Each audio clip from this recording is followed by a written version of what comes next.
Two. Great. There we go. All right, welcome to those of you who are joining. We're going to give it a couple minutes while we're waiting for people to come in. We'd love to hear from you. Let us know where you're logging in from. Let us know something exciting about your day if you want. Hopefully it's not as exciting as Nancy's was yesterday, but let us know something that's going on. And if you feel like telling us something about a virtual tool that you're using already, or something that you're hoping that we talk about, or you'd like to hear somebody talk about with virtual tools today, feel free to put that in the chat as well while we give it another minute. We do have over 100 people registered, so we want to give everyone a minute here to get in and get settled. So let us know. Oh, hey, Sean from Baltimore. Love Baltimore. Hey, Bianca. Awesome. You and Marcia got some sunshine.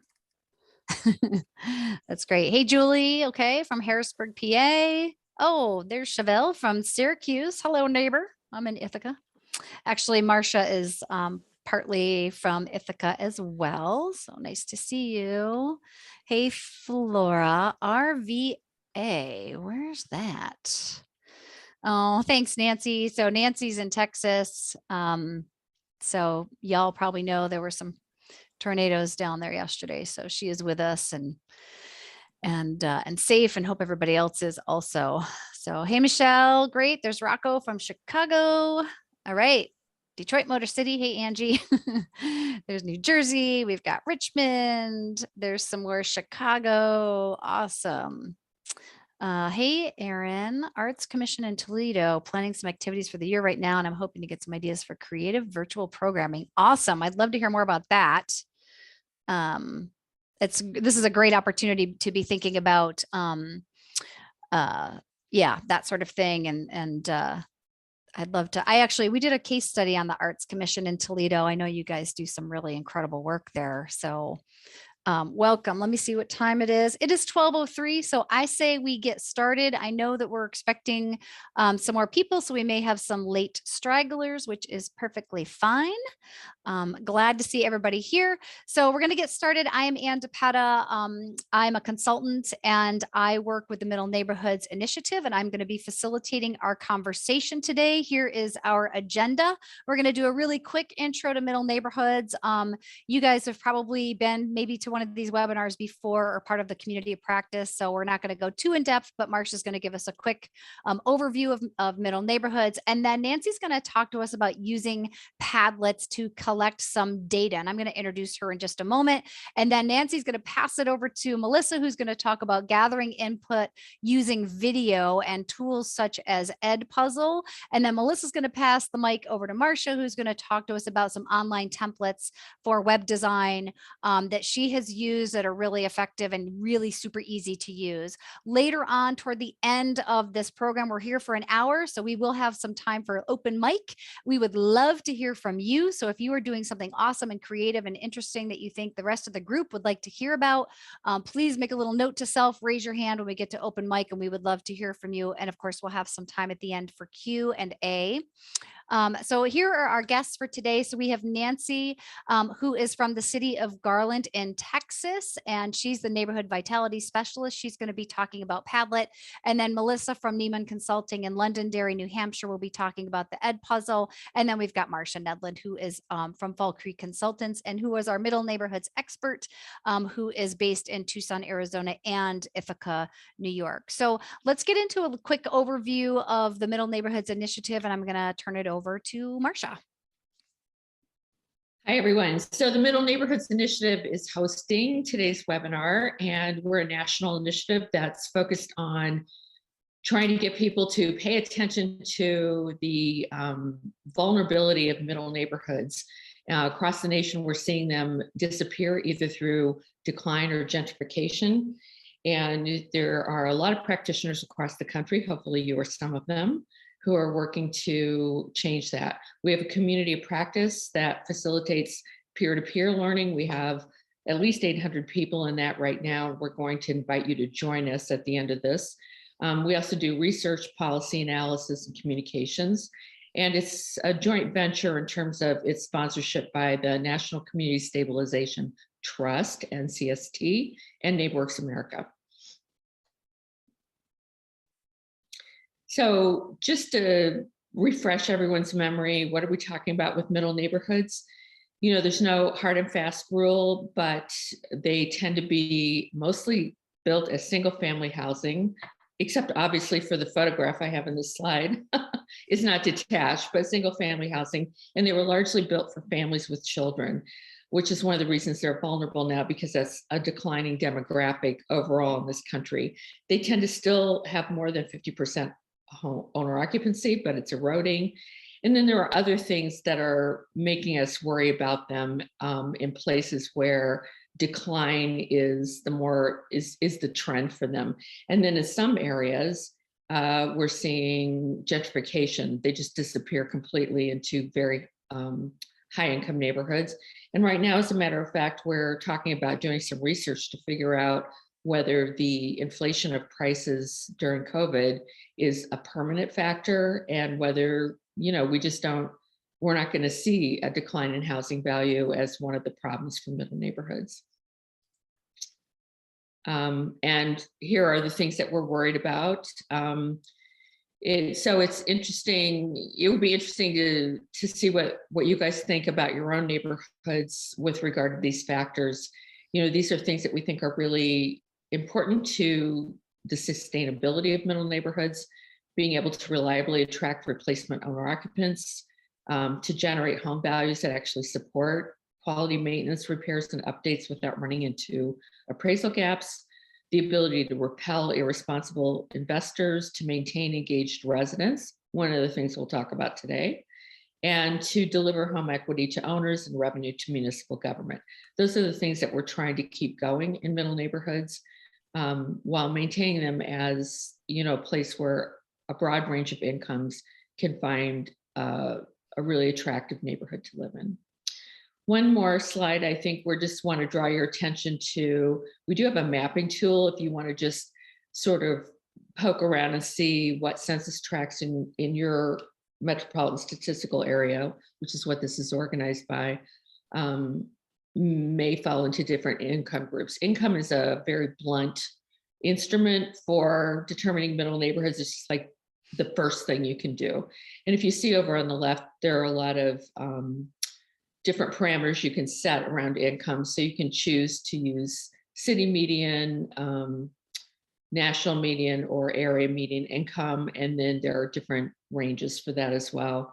And you can choose a time period. One of the exciting things that we're hoping to be able to pull off this year is to have our earlier time frame, which is now 2006 to 2010, be a lot earlier, so that you can really watch the decline. And that's just a matter of getting some software to reconcile census tracts from when they changed them, but we think we'll be able to do that this year. So just type in your MSA and start to see what you think. So that's us, middle neighborhoods. What's next, Anne? That's good. Nancy. Thank you, Marcia. All right, I'm going to stop share, dropping slides, and we are going to turn it over to Nancy. Welcome, Nancy. Hello and good morning. My name is Nancy Tennell. I'm with the City of Garland, Texas, which is in North Texas. If you all have friends or family in Texas, reach out to them. There was a lot of storm activity last night, lots of flooding and tornadoes and hailstorms. So I'm praying for my fellow Texans. But today I was going to talk to you guys about Padlet. I'm going to share my screen here. I'd like to start off by saying that I am not a super tech genius. So I think Padlet is such a great entryway or entry point into welcoming your residents and gathering input. When you log into Padlet, your welcome screen will look like this and will have all of the boards that you have. If you want to go into gallery, you can see some of the other inspirations that other Padlets that people have. and different topics. It's a very flexible tool and can be used for really almost anything that you want to allow. Either you could use it for yourself to kind of keep notes on a topic, or you could share it with a group. And so I wanted to show you an example of some of the Padlets that we have done. We do neighborhood input. So over Zoom, we were still hosting our community meetings. And during our Zoom meeting, we were able to add the Padlet link into the Zoom chat. And then our neighbors were able to add these comments. So when we start off, the board is just empty with the few topics at the top. And then throughout the meeting, the neighbors can add. So you click on a plus sign in whatever column that you want to add to. I think we should host an event that, and you can click on your plus sign and you can add whatever topic that you would like. And you can also add pictures, and then people can comment or like other people's posts. And there's several different ways you can lay out your board. But it's very flexible tool. It allows you to keep the conversation going. And if there are residents that don't quite understand how to add to your Padlet, you can always have them add to your Zoom chat, and then you can add the comments to the Padlet. But it gives residents a great opportunity to communicate and add their input. Also, we've used it where after the meeting is over, we can add it onto Nextdoor or to an email mail out, to where if they weren't able to make the meeting, they can still add their comments to the Padlet and still add their input. And you can even add website links. You can add images. Other people can comment on theirs and ask for elaboration.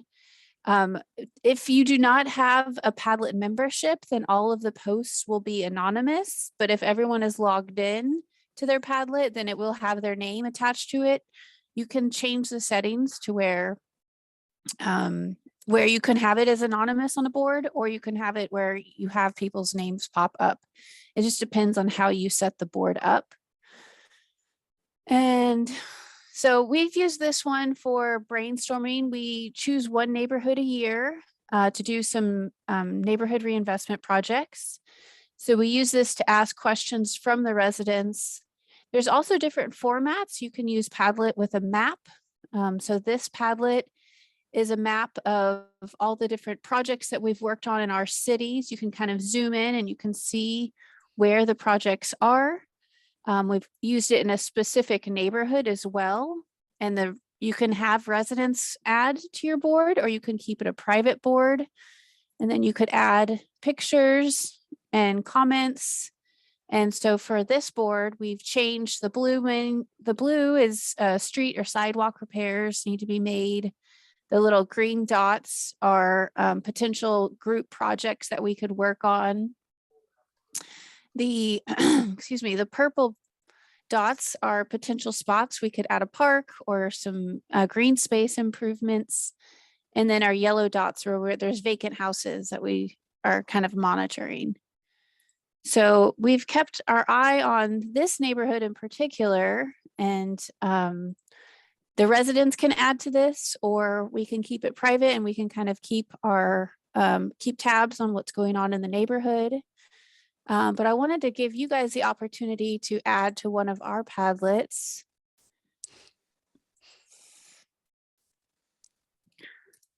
So I just put the Padlet address into the chat. If you guys click on the Padlet, you just have to add or click on this pink dot in the corner, and you can type in your address. And it'll find your address. And then from there, you can add a comment and say, hello, this is Nancy, or hello from Garland. If you want to change the color of your dot and customize it, you click on this bottom button at the bottom and make yours green if that's your favorite color. If you have a picture you want to add, or you want to take a picture, if you want to add a picture from your file, you can look one up. There's all sorts of ways to customize this and make it your own. And then you can publish your dot. So let's see where we've got people. Oh, look at that. We are Love it. spread out. We can click hello from Phoenix. Hello from Arizona. So this is great for a national meeting where you can see out all over the map, or like we did with our neighborhood, we were able to zoom in on one neighborhood, and then the residents of that one neighborhood were able to add to it and then add comments about different problems they're seeing in the neighborhood itself. We also plan on using this for a community walking audit, which if you guys are not familiar with those, there's an annual event called Jane's Walk. It's usually on May 1st. So you can register as a neighborhood, or you can just host one yourself. And I'm also going to put in AARP's got a walking audit kit where they have tools. So that's a great way to get people out, especially in this time of COVID, where you need to stay socially distanced and outside. I see a comment, how do you control negative or inappropriate comments? So when you go to your, sorry, not this one. When you go to settings, you can go down to your comments. You can filter profanity. So if there's cuss words, they'll just have emojis in place of the cuss words. And then you can also require approval from your moderator. So if you are concerned about that being a major problem, you could have it to where you have to approve each post before they're posted. Is that all the questions? Well, the one, so Aaron had a question about whether people needed to log in. And so I think we're possibly proving that we don't really have to log in, right, to use this. But I do think the settings matter, right? How you as the creator of the Padlet. Yes. So I was going to make a Padlet here in a minute. Let's make a fresh one. And I'll just show you how much you can modify a new Padlet. So if you make a Padlet, you get to choose what kind of layout you want to do. The one I showed you earlier was a shelf where there's one question at the top and then people can scroll down. There's also the grid option where people can move the comments wherever they want to on the board. Timeline, it's more along, if you were to create maybe the history of a neighborhood or the timeline of a building or something would be great. Canvas is more, it reminds me of a jam board where you can just move things around really easily. Map is the one that we're currently working on. And a wall is very similar to Pinterest, where there's just lots of images and you can put them in different columns. And stream is just one continuous board. So I would like to make a shelf board. And there's always all these cute little sayings made with panache. Yeah. So when you start your board, you can create a title for it, a description. If you want, you can add an icon, which is an emoji. You can change the background wallpaper and just have a solid color back there, or you could change it to have some more texture to it. It's very customizable. So you can make each one special for your event. You can change your fonts. You can attribute the name of the poster. So if people are logged in, it'll tell you who wrote the post. And then you can change the order the posts appear in. There's all these different permissions that you can have, require approvals or not. And then, okay.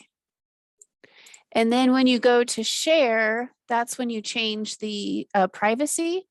So it automatically starts off as a secret board, but you can change your privacy to allow it to be a public board and anyone can see and add, or you can make it members only. We're only members of a neighborhood or a class, or this is often used in classrooms. That's actually how I found out about it, was teachers will use this as kind of an input board. You can require a password so that if somehow someone finds your board, they have to have a password to access it. Or you can keep it private, which is if you're just using it for your own personal, like keeping tabs on a neighborhood or making notes of a project that you've done. So it's super flexible. It can become anything that you want it to be. Another example. So let's see our map here. Oh, wow. Look at all these people. So you can see where people are logging in from for a meeting, which is really fun to see, and interactive. These people could add, hello from Kansas City. I've got a lot of family up there. And I can give it a rating, 5 stars. I love Kansas City. I can add a comment to her post. Hello. So you can make sure that people feel heard. You can also edit the post if you need to. If for some reason she wrote something that you don't want everyone to see, you could delete it. You could kind of monitor it that way. And you could open in Google Maps. You could see on Google where her pin is at. So it's very flexible in that manner. So there's one question here from Marcella Nancy, which I think is great. And Marcia just answered in the chat, but can information and comments be downloaded? And I do think that's one of the really nice features of the Padlet. Yeah, you can use these. You can export your comments and create like a QR code so that people can save. You can download it as a PDF or a CSV spreadsheet if you need to. So it is very flexible in how you can use it. And I saw it is free. You can sign up for free to use it. If you want to upgrade and get more features, you can always upgrade, but we use the free membership and it's worked fine for the last 2 years. I'm not familiar with Miro, but it is in fact very intuitive. Like I was saying, I'm not super tech and I love it. I use it all the time. I've played with Miro. I don't like it as much as Padlet, but I have a colleague who loves it and she uses it all the time. She's a very nonlinear thinker and she loves how she just uses really what's, sort of the board function to move documents all over a board and talk to people with, nothing in order. And that drives me crazy, but it works great for her. There you go. Mind mapping. That's right, Melissa. Yeah. My mind is already mapped and I don't want to change it. So you can also, when you're on your map setting, you can change the way that your map looks. You can make it more of a black and white, which is not my favorite, or you can add the topography. So it's very customizable. You can make each one look different. Some have more, attention to highways or whatever different layouts that you're interested in. So every event, you could have it look completely different. And then you can change your reactions. So you can have people vote. So on the board where I was asking questions from the neighbors, you could have people voting and they can say, oh, I like this project or I don't like this project, or they can give 5 stars, give a grade, or just have likes. So with that, I wanted to let you guys work in another Padlet. I'm going to add this one to the chat. Yes, you can use a QR code.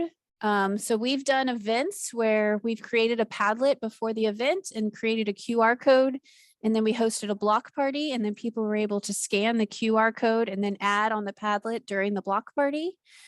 So it can be very specific. The way we kind of controlled the area was it was at a block party. So usually people who are attending that are from one neighborhood. So I've put the newest Padlet on the chat.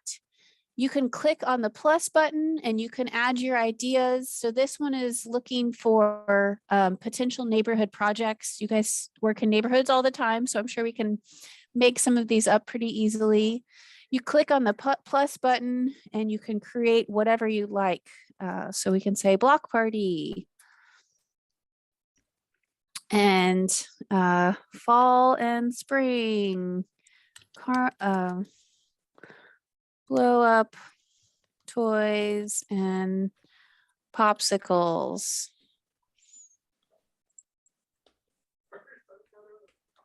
And so then when you're looking at other people's comments, you can like them or you can ask a question. So add a comment. Would there be a fee? And you can kind of keep people talking and communicating. And then once your event is, or your online event is over, you can add this to a neighborhood email or a next door post, and people can continue adding to it. And then if you want to add another question, you just click on add section and you can create traffic problems or whatever you would like to solve or addition that you would like to add to your board. And as this person has found out, you can change the color of your post. So if you have anonymous, but you want to still have all of yours recognizable, you can change your post. And you can see all these likes. Okay. Okay, and I think that's about it for Padlet. Unless anyone has some more questions in the comments, I can answer through chat. Otherwise, I would like to forward the presentation to Miss Melissa Neiman. I have a question, Nancy. Oh yeah, go ahead. I can remember hearing, like, I just wonder if you could reel off a few more ways that you've used it, because even though I'd use Padlet a lot, like, I can't believe what a mental block I had about, when you named some of the things you've done. I was like, oh yeah, like, for instance, the most simple thing is it doesn't have to be only used live, while you're together. Like, you actually post these when you're not around, right? To accumulate feedback. Yeah. So we do a monthly newsletter to our neighborhood that we're redeveloping. And at the bottom of every newsletter, we have a link to a Padlet that has our most recent question. So one of the ones that we're working on is our neighborhood vision. We're trying to get residents to add their comments to the neighborhood vision right now. You can change the questions per each post, and then residents can add to it. We also have a board. I already showed the potential projects. This is a map that the residents have emailed me and we've added to as well, and just made like, this crosswalk is too wide and it's right by the school. So we've been able to make comments and add pictures and then post on Nextdoor so that if people have questions to follow up, they can continue adding, posting. So we've used it in a lot of different ways for the map portion, and then also for the input boards. And I do have one more Padlet for us to do later on. But it's a very flexible tool. I feel like its only limit is your creativity and use with it. And didn't I hear you say that you had neighbors populate a map with vacant property? Or maybe it was just the neighborhood project one I'm thinking. Yeah, this one here has the vacant houses. Okay, it's that one. Yeah, they clicked on, they added addresses that have been vacant for a while, which helps us keep an eye on, is there why are they grouped in one area? Is there one part of the neighborhood that they're all going vacant? Is something happening over there? And then we can do an overlay of like code violations next to the vacant properties, or maybe crime or things that are going on. We can map that out as well.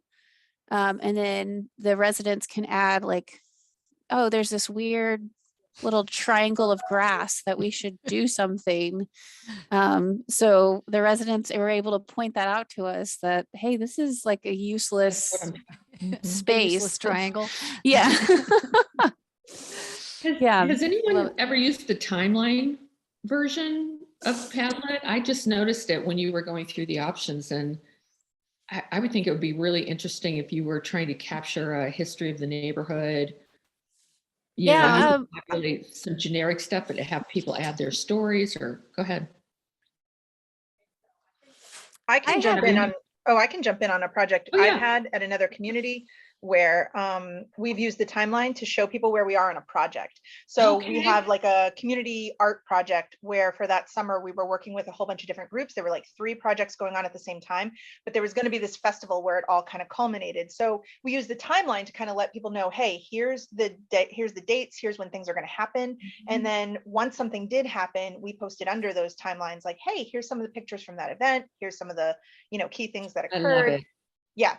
So we've used the timeline a lot for project-based stuff where we really want to keep the community involved and engaged and let them know kind of where we're at so they can kind of plan accordingly. You know, I'm about to do a class where I'm one of the parts is sort of the history of housing policy and community development. And I really want to also include, to really call out equity issues that happen in each of the decades.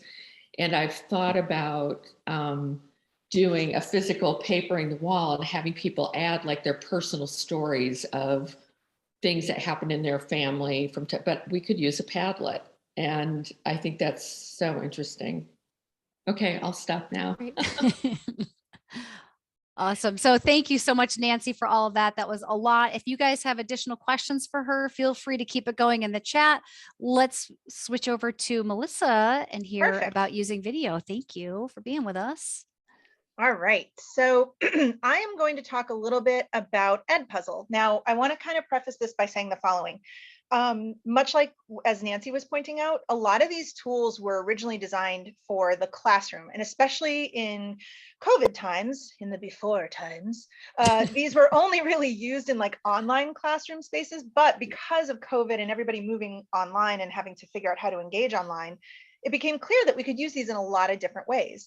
Padlet is a really great example that was really designed for classrooms to have interactive timelines, to have these cool interactive boards, to be able to sort of, well, much like the policy, sort of show and demonstrate change over time. It's a fantastic tool for that. And Edpuzzle was designed very much the same way. However, many of these tools have become adopted by lots of different organizations over the COVID times. And I feel like we're all going to start using it like the Irish do, the Troubles, back in the Troubles. So when we are talking about COVID time, we're sort of thinking about like, what did we need to do to engage people?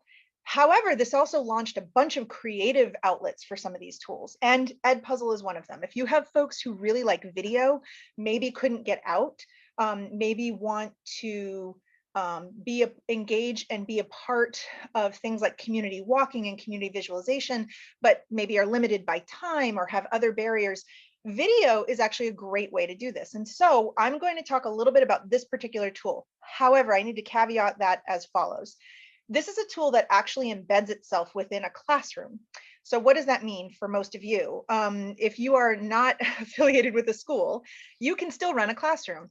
The number one way to do that is called a Google Classroom. You would just start one for your organization. They're completely free. You would just go to classroom.google.com. Oops, how about I spell that right? Google.com.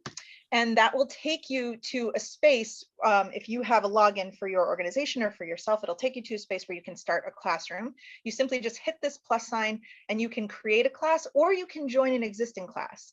Once you've created a class, you then get a unique code that you can share with other people who you want to engage in that classroom.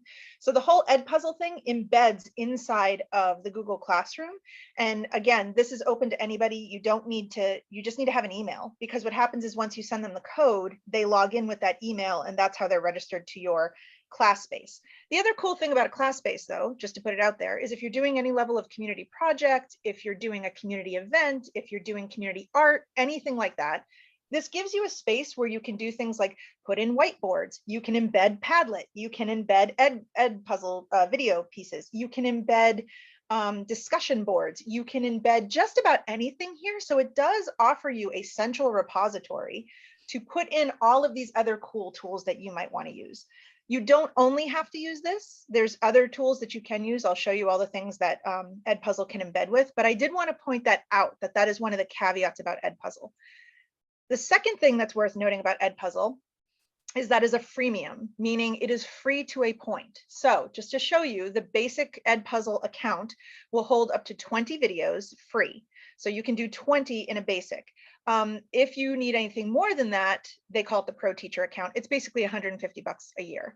However, I want to also point out that many of the organizations I've worked with, many of the local nonprofits and CDCs, they collaborate with either their local community college, their local high schools or school districts, or even universities, because all of them have access to Edpuzzle.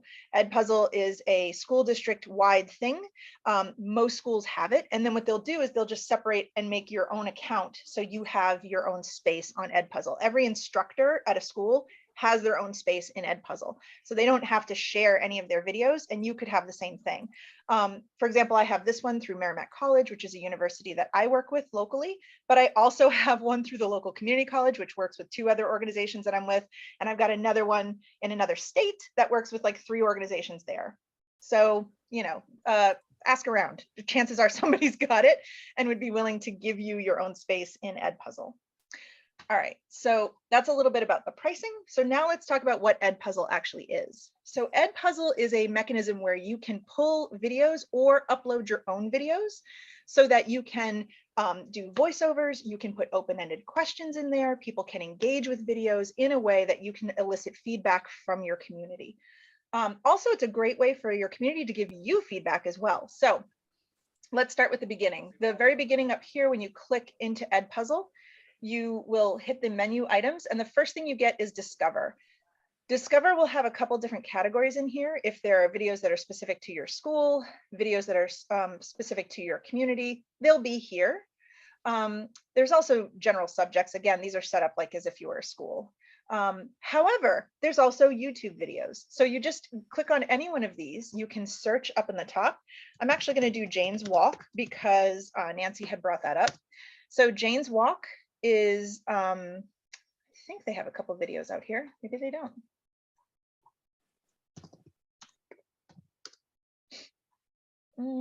No, they do not. Not out on YouTube anyway. Let's see. Oh, here we go. Yeah. So we click on YouTube and you can see what you have available to you, all things like Khan Academy and National Geographic, TED Talks. So if there's something in here that you wanted to pull, here's Jane's Walk from 2015 or one of these videos, you can see that there's a timestamp here. And there is the actual video itself. You can hit play and it will start to play the video for you.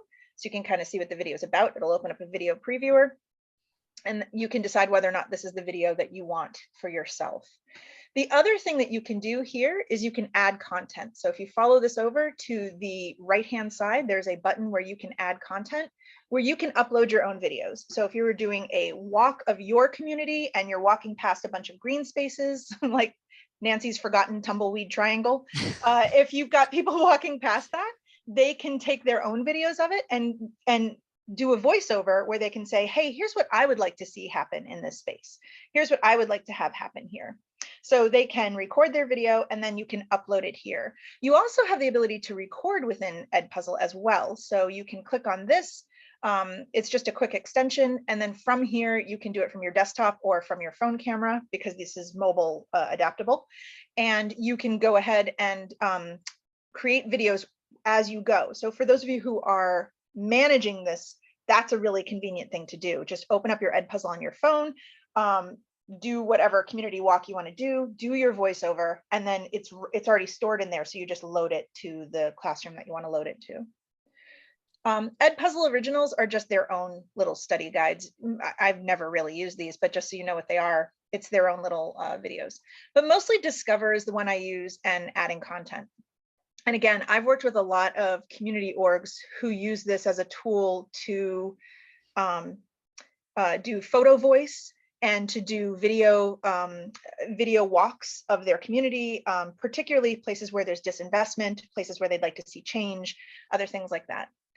So once you have selected, you would just click on a particular, I'm going to put in here community garden, because that might be something we're interested in. I'm going to pull this one that says community gardens, different types. I'm going to click on it. And now I have the option to edit, copy, or unselect. So I'm going to click edit. Once you are in the edit function for this video, you have a couple options here. The first one is this menu that you see that pops off to the left. This is your video events. This is actually a timeline within the video that's going to tell you where you've put in things, whether that's a voiceover, a note, or questions, open-ended questions that people can answer, something like that. Over here down in the bottom right-hand corner, you have 4:15. This tells you the time of this video. If this is too long, or if you want to cut pieces out, you will see that there's these little handlebars at the end of your video. So if we play this video right now, it starts with this Kansas Healthy Yards piece. Well, and it goes to about there, about four seconds in. So I'm just going to come over here and I'm just going to take it out because maybe we don't need it. And now I've cut that out. So now if I play, it's just going to bounce me right over to that.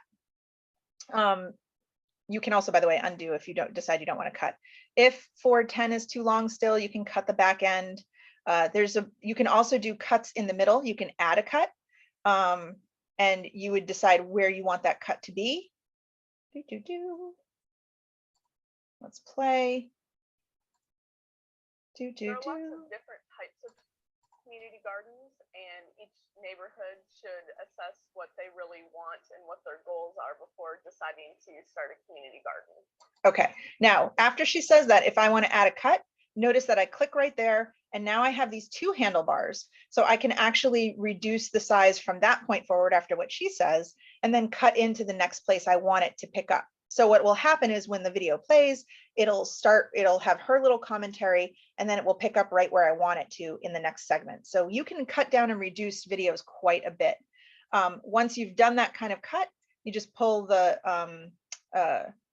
you see this gray space here, that's showing you that that is gone. It's no longer part of your video. The other things that you can do in here, so that's the cutting piece. I'm going to undo just so I can show you that. Undo will get you right back. And one more undo, so we've got the whole video. All right, so once you have pulled everything back and you've got the full video back again, or back to 4:15, there's a couple other things you can do in here. So we know that she kind of makes this statement, and then right after she makes this statement, say, we would like to put in a voiceover. Now, I want to kind of point out two things that will happen. One is a lot of videos on YouTube that you pull from YouTube specifically may be locked down. And this will be the error you get if it's a lockdown video, meaning the audio is actually part of the video. And under YouTube, that's considered a copyrighted voiceover. So we can't change that. You can't voice over it. You can upload your own video to VoiceOver though. So I'm going to show you that in a second, but I did want to show you if you get this error, it's not that you did anything wrong. It's just that you probably pulled a YouTube clip and it's probably under YouTube copyright that you can't change the audio. Just so you understand how the audio VoiceOver works, when you record, it actually will stop the audio that's underneath it and your voice takes over. So if there was music in the background or anything like that, it will take it away. The other thing you can do is you can pose questions. Now, if you think about it, this makes a lot of sense if we were kiddos in a classroom and you were going to be answering a multiple choice question, right? Like, how do you lay out a community garden? Right? And so you might have one option be a grid, a circle, something else. And then you would indicate which one would be right, and you can save it. And now what will happen, that was just a preview, but let's go ahead to the actual. Main types of community gardens are what you might call Oops, let's go back, Main continue. types of community gardens are what you might call a neighborhood garden. Okay, so she's giving us a little bit of background. So let's say I want to move where this question happens. I want this question to happen a little bit here. So she's telling us about what the main types of gardens are. I'm going to move. There we go. I'm going to move what's called this teardrop, and the teardrop is the actual question itself. So I'm going to move that to where I want it to go, where I think it makes the most sense. We're going to do it at the 7-second point. I'm going to, oops, there we go. There we go. Goodness. gardener perhaps There we go. has All right. their own plot. Another very common type of community. All right, so let's start at the beginning. Community gardens are what you might call a neighborhood garden or an allotment garden, where each individual gardener has. Okay, now you notice this is where the question is going to pop up. So again, if this is not the perfect spot for it, you just move this teardrop when you're ready, and you will be able to decide where that needs to go. Once you've sort of put the question in here, if it's not placed perfectly, you're just going to hit finish up here at the top.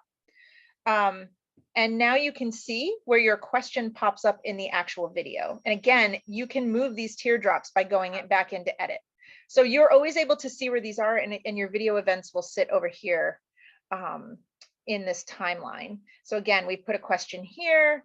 Maybe we want another question to be right there. Very traditional type of community garden. So we're going to go ahead, come over here to question, and this time we're going to put an open-ended question. And this is the one that we've been using a lot in communities. What types of produce would you like to see? Oops, toops, nobody caught me on that one.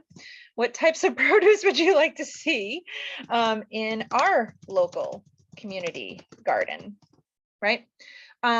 Now you can actually turn on audio responses. So if people are watching the video and they have a mic, most of us do on our phone or on our laptop, you can actually click this on. And so people can then record their answers, or they can simply just type in their answers, whatever one you'd prefer to have. So you can hit save. And then this question will pop up, and they can actually enter in an answer here. This is all typed. So, or again, recorded. So if I hit finish, you can see that there's a rain dot here. And this is what it looks like when it pops up for them. They're going to get this question, and then they can say, ooh, I'd like tomatoes or tomatoes, depending on where you're from, right? And then you would hit submit and then continue. And now the video will continue on. Yeah, So I love that for like a neighborhood, any kind of neighborhood walk, right? And how to, what brainstorming, what people are interested in. So Melissa, you've got about like a minute left, and we want to turn it over to Marcia, but I want to let you know there's a question in the chat for you from Marcia McGill. After you have modified a video, can it be saved and transferred to other platforms in the form of a link? And then maybe, so maybe after you talk about that, we'll turn it over to Marcia to talk about websites. Once your video is done, there are a couple other things that you can do with a video. You can post a note instead of an open-ended where people answer. You can also just post a note that says, hey, we're going to be holding an event at this location on this date. Please be there. And then they can hit continue, but at least they see the note. Two things to note. Whenever you are using Edpuzzle, this requires people to go through the entire video, meaning they cannot skip parts, they can't skip questions, and they can't skip notes. So this is why it's really cool, because if you want people to kind of walk through a community walk and look at space and place differently, or think about art in the community differently, they have to watch the video and hit continue in order to move through the pieces. So that's cool. Second, let's get to that question. So one is you can assign it. When you assign, you would assign to a class that you've built in Edpuzzle, and this I'm just assigning it to my demo class. You can decide on a date. You don't need a due date. Turn on prevent skipping. That keeps people watching the whole video. And if you want to, you can turn on closed captioning. So if you have voiceover in there, you may want to do that. Then you would assign it. Now to the question about how do I share this? I can actually go in and hit share assignment. Now there's a couple things. One is you can just share the link. This provides direct access in. So you can copy this link, and if anybody is signed in to their Google Classroom or anything like that, you can actually have them go to it from here. The other thing you can do, and this is cool because they haven't fixed this part yet, you can actually embed this as on your website. If your website is within your Google Classroom and then you're launching it out to like your external website, you can actually embed it. So this code will embed into your learning management system, which can embed straight out to your website. So you can copy the code here as well. And then you would be able to embed this in the Google Classroom. You'd be able to send it out to people, and you'd be able to say, hey, everybody, a new video is out, please respond to it. So that is how you would share the thing. The other thing you can do, which is a new thing to Edpuzzle, which is super exciting, is let's say we're back to where we can actually host real events. You can go into live mode. When you go into live mode, you can actually share the video right then and there. People can then go on their phones and they can answer the questions as you're presenting it. So you're going through the video, they're watching it with you, and then their responses all get tracked. The other question I saw that was asked of Nancy that I do want to address here is the question of, well, can I download the responses from people? Because I think that that's an important thing to note. So what you'll do is you'll go into the class that you set up, XYZ community project, and you can go into, these are your assigned videos. You can go into the grade book and you will be able to download the grade book, which includes all of the responses that people write. So when people respond open-ended, you'll be able to download all of that, and you will be able then to read their comments without having to go through each and every response individually. Awesome. Yeah, Thank I think you for that was a that. fast cover. I'm so I sorry. know everybody. there's a lot. There's so much to talk about, but thank you so So much great.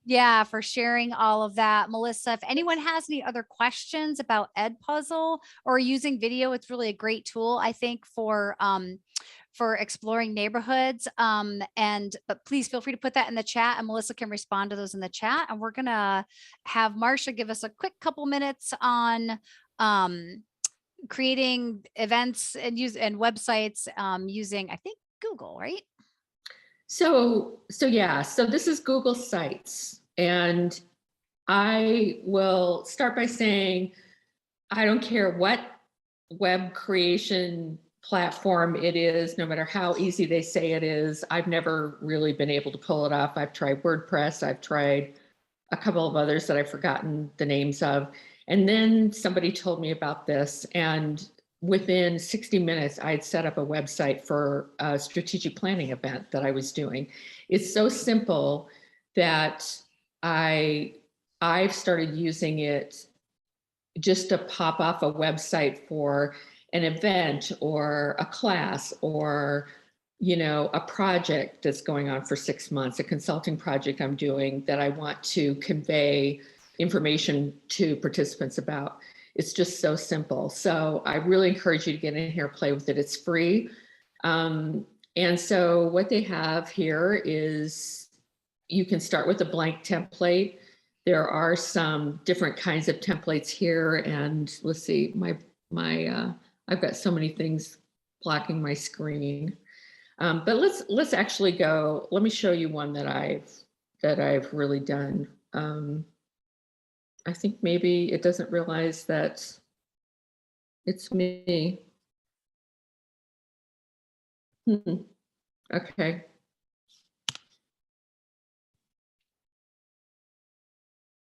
Okay, well, I guess we won't show you one I've done because it doesn't know. I'm apparently not signed in. Maybe if you pick on that little M in the corner. Yeah, there we go.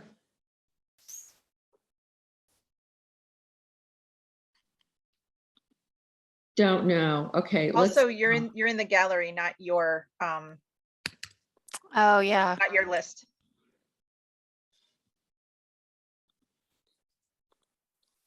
Marsha, I might be able to pull it up for you. And we have just a couple minutes. There we are. I'm there it in is. now. Yep. Okay. So here's the first one I ever did. This is, I was just happened to be planning a strategic planning retreat, a virtual one for 2 days. And it takes a little time to load sometimes. And so I just started playing around with it. I'm going to put this in publish mode so you can see what it actually looks like. From the perspective of someone who is tuning into it from outside. And I will say that it has the capability of adding pages, and some of the templates that already are pages, you can easily change the pages. You can embed anything. You can put polls in there using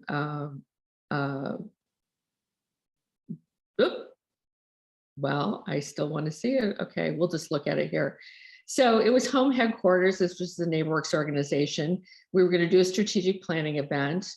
I embedded the Zoom links for each day here easily. It has a little, the template I use had this big space for what is this event. Then I could just pop in what we're doing on day 1, day 2. I can't tell you how easy this is, you guys. It's really easy. I popped in some YouTube videos on how to use Zoom for those who might not be comfortable with it, or, you know, comfortable with raising their hand and using the chat box and all of that. That was, you know, 2020. And so that was easy to just pop in Zoom, YouTubes. Then I went through, you know, had an agenda and just created what the agenda topics were. Isn't this more interesting than a standard typed agenda? Did it for day 2. Then I put in who the facilitators were, so you could, you know, email me. There's my, you know, pops in my email address. I put in this map of where we're working, and I just pulled all these photographs off the client's website and popped them in. So, you know, that way we also at one point had a survey that we have the RSVP. That's just an option that's over here that you can embed in the document. You can see all these things that you can put in here. You can put a form in if you want to do a survey. So we had the RSVP. At one point, we did have a link to a survey as well. We were collecting sort of we're doing a SWOT analysis in advance of the planning retreat. So we linked to what essentially were the 4 questions to do a SWOT analysis. So I'm thinking that it's so easy that we could start to do that for any kind of an event or project, or, you know, something that we wanted to try and engage people in. This is a little bit more advanced one. Not advanced in terms of its difficulty, it's just that it was a bigger project. So I actually had pages, used the pages in it. And it was, it's kind of squished right now. A project that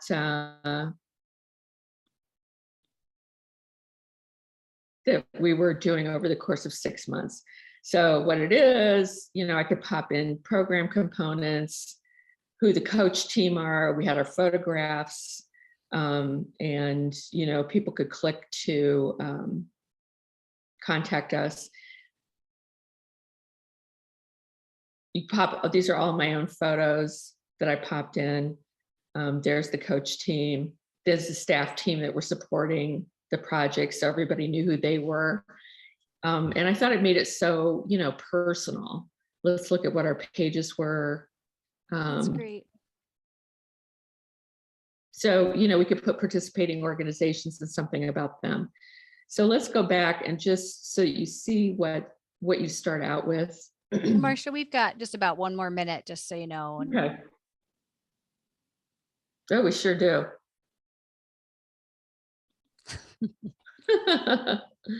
So just I just want you to see that, like, if you start with just, you want to use that template, there's so much is laid out for you already, and there are a whole bunch of templates in there. Or you can just start, you know, with a blank screen and start to populate it yourself. So this is that same event thing that I first started out with. So see, I just started filling things in. It had this, it had that suggested thing, the RSVP, it had some agenda stuff. So I didn't even really invent that. This was, you know, just a lot of things. So I definitely encourage you to give it a try, and it can really professionalize what you're doing and be a home for some of the Padlets or videos or homework or communications and stuff like that. That's it. Thank you. Yeah, that is I think a great way to kind of bring it all together. So just to kind of go over a couple things here at the end, we're closing out. It's 1 o'clock. Thank you all for being here. We do encourage you to subscribe to Center for Community Progress. They have a great webinar series there. If anyone has any other virtual tools that they're using, please put it in the chat while we're wrapping up here. I am happy to create a master list and send that out. Also, please email us if you have ideas for webinars or stories or things that you want us to go over. Melissa, Nancy, Marcia, thank you guys all so much. And yes, Simone, I see your question. We did record this today, so it will be posted on our website probably within the next week or so. Oh, great. Thank you, Nick, for adding Spark by Adobe. Okay. Yeah. So any other tools you guys have that you want me to add to the list, I'm happy to compile those and then we can send it out to everyone. So definitely let us know about your experience today. We're really happy to see you all again. Thanks, Marcia. Thanks, Nancy. Thanks, Melissa. And we'll see you guys all next time. Great. Thanks, everyone.